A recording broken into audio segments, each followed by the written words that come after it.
Tim penasehat hukum Saka Tatal meyakini kematian Vina dan Eki pada 2016 silam bukanlah peristiwa pembunuhan dan pemerkosaan melainkan kecelakaan tunggal. Penasehat hukum Saka, Farhad Abbas bilang salah satu dalil keyakinannya adalah karena tidak ada satu saksi pun yang melihat peristiwa pembunuhan terhadap Vina dan Eki. Farhad juga menjabarkan sejumlah kejanggalan dari proses penyidikan hingga persidangan yang terkesan mengabaikan bukti-bukti lain selain keterangan Aep dan Dede yang diduga palsu.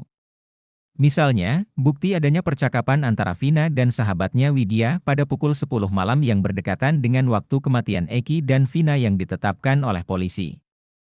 Tim penasehat Saka Tatal meminta pihak kepolisian merekonstruksi ulang kejadian perkara serta mengonfrontir penyidik Polres Cirebon yang menangani kasus pembunuhan Vina dengan penyidik yang menangani kasus kematian Vina dan Eki sebagai laka lantas untuk membuat terang peristiwa ini. 17 Agustus katanya ada perintah dari Andi untuk menghabisi mereka dengan SMS atau BlackBerry ke Sudirman gitu. Inilah persoalan pertamanya, tapi setelah kami teliti dari berkas Ripaldi, ada percakapan dari Widi yang sesuai dengan pernyataan Widi sebagai saksi bahwa ada komunikasi jam 10.14. Ya artinya kalau ada komunikasi jawaban dari Vina saat itu, berarti ini adalah saksi yang hari itu memang disembunyikan oleh pihak penyidik sehingga tidak hadir. Tapi dengan bukti itu dapat kita katakan bahwa tidak ada peristiwa pembunuhan, terutama kematian si Eki di belakang showroom.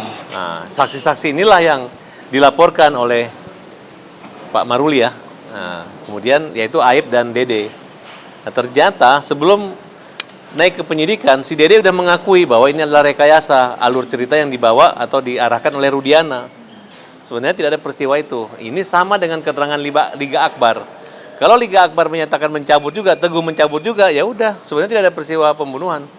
Nah, kembali kita menghimbau kepada pihak kepolisian untuk rekonstruksi kembali, kemudian dikonfrontir antara penyidik-penyidik yang olah TKP di Jembatan Talun, di belakang showroom, dan